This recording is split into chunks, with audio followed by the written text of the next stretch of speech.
Shalom. Salam sejahtera buat saudara-saudaraku yang terkasih.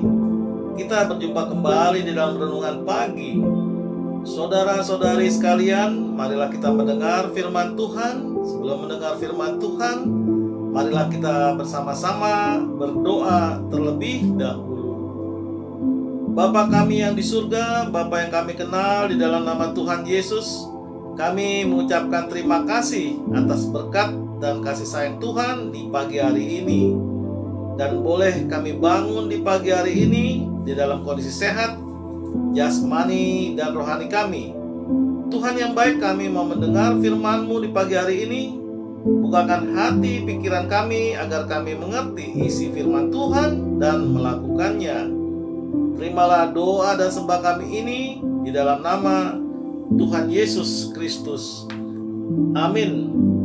Saudara-saudaraku yang terkasih, renungan pada pagi hari ini diambil dari kitab 2 Tesalonika 2 ayat 13 sampai dengan ayat 15 dengan tema dipilih untuk diselamatkan. 2 Tesalonika 2 ayat 13 sampai dengan 15. Sebab beginilah firman Allah. Akan tetapi kami harus selalu mengucap syukur kepada Allah karena kamu saudara-saudara yang dikasihi Tuhan, sebab Allah dari mulanya telah memilih kamu untuk diselamatkan dalam roh yang menguduskan kamu dan dalam kebenaran yang kamu percayai.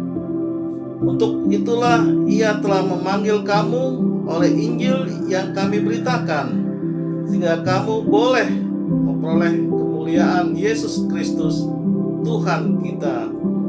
Sebab itu, berdirilah teguh dan berpeganglah pada ajaran-ajaran yang kamu terima dari kami, baik secara lisan maupun secara tertulis. Demikianlah pembacaan firman Tuhan. Saudara-saudari yang terkasih dalam nama Tuhan Yesus, kepercayaan akan dosa asal yang diturunkan oleh Adam dan Hawa menjadi sebuah doktrin yang berkembang hingga masa kini.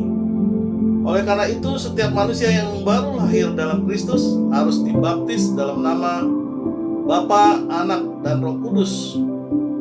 Roh Kuduslah yang membenarkan kita dan menyucikan kita dari segala kejahatan itu. Namun hal yang perlu juga diketahui adalah Tuhan dengan segala anugerah dan kasih setianya dari permulaan kehidupan telah memilih kita untuk diselamatkan bersama-sama. Keselamatan itu bukanlah semata-mata hasil dari pekerjaan manusia, namun merupakan pekerjaan roh yang telah menguduskan kita. Paulus dalam 2 Tesalonika berterima kasih kepada Tuhan untuk jemaat di sana. Jemaat Tesalonika adalah saudara-saudara yang Tuhan kasihi. Hal ini karena Tuhan mengasihi orang-orang yang dipilih untuk kemudian menyelamatkan mereka. Keselamatan Tuhan adalah sukacita di masa sekarang dan harapan masa depan. Tuhan telah memilih untuk menyelamatkan dari awal, yaitu sebelum permulaan dimulai. Karena Tuhanlah yang menciptakan waktu dan segala sesuatu. Ia memilih kita untuk menjadi orang yang pertama untuk menerima keselamatannya. Dia menyelamatkan kita dari penghakiman yang akan datang bagi semua orang. Orang-orang yang Ia telah selamatkan harus mencintai kebenaran dan tidak boleh menerima kebohongan dari iblis. Pemilihan Tuhan tersebut haruslah diterima oleh manusia dengan ucapan syukur.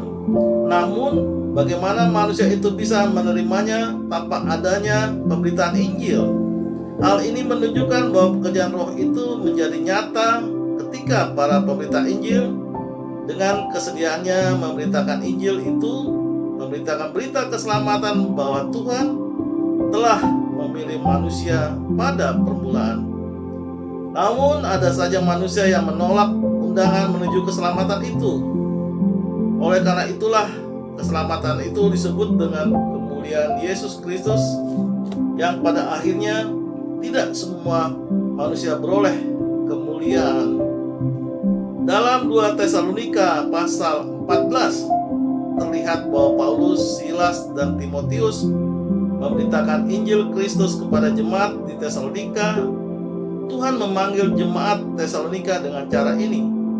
Tuhan memanggil mereka untuk menyelamatkan mereka dari dosa-dosa mereka dan memberi mereka kehidupan baru dengan Dia.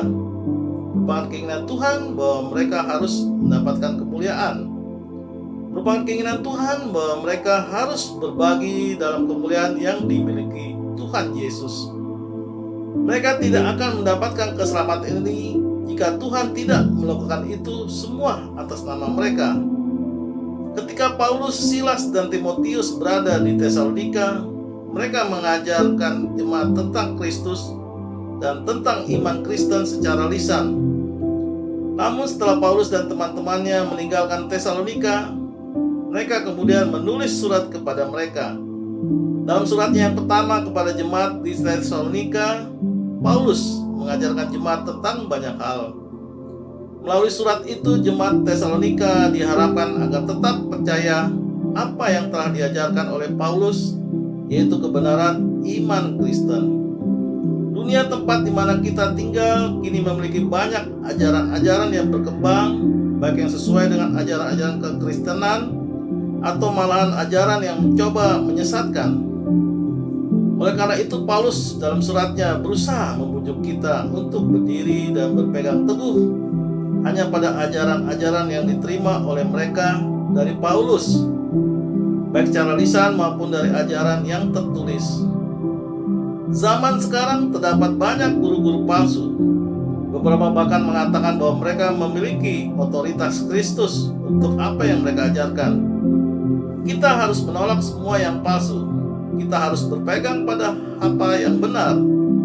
Kita harus kuat dalam iman kita dalam Tuhan. Kita seharusnya tidak membiarkan guru palsu menyebabkan kita berpaling dari kebenaran. Karena itu nats ini memberikan kita seruan untuk teguh dalam beriman dan selalu berpegang pada pengajaran yang benar. Amin. Tuhan Yesus memberkati. Kita tutup renungan pagi hari ini dengan berdoa. Terima kasih Tuhan atas firman-Mu di pagi hari ini. Ajari kami ya Tuhan, agar kami selalu setia dan selalu percaya kepadamu di dalam kami menjalani kehidupan kami dan aktivitas kami sepanjang hari ini. Dengarlah doa dan sembah kami ini di dalam nama Tuhan Yesus Kristus. Amin. Saudara-saudaraku yang terkasih, marilah kita selalu mengucapkan syukur di dalam hidup ini, dan kita percaya renungan pagi hari ini menjadi sumber berkat dan sumber kasih untuk kita. Shalom.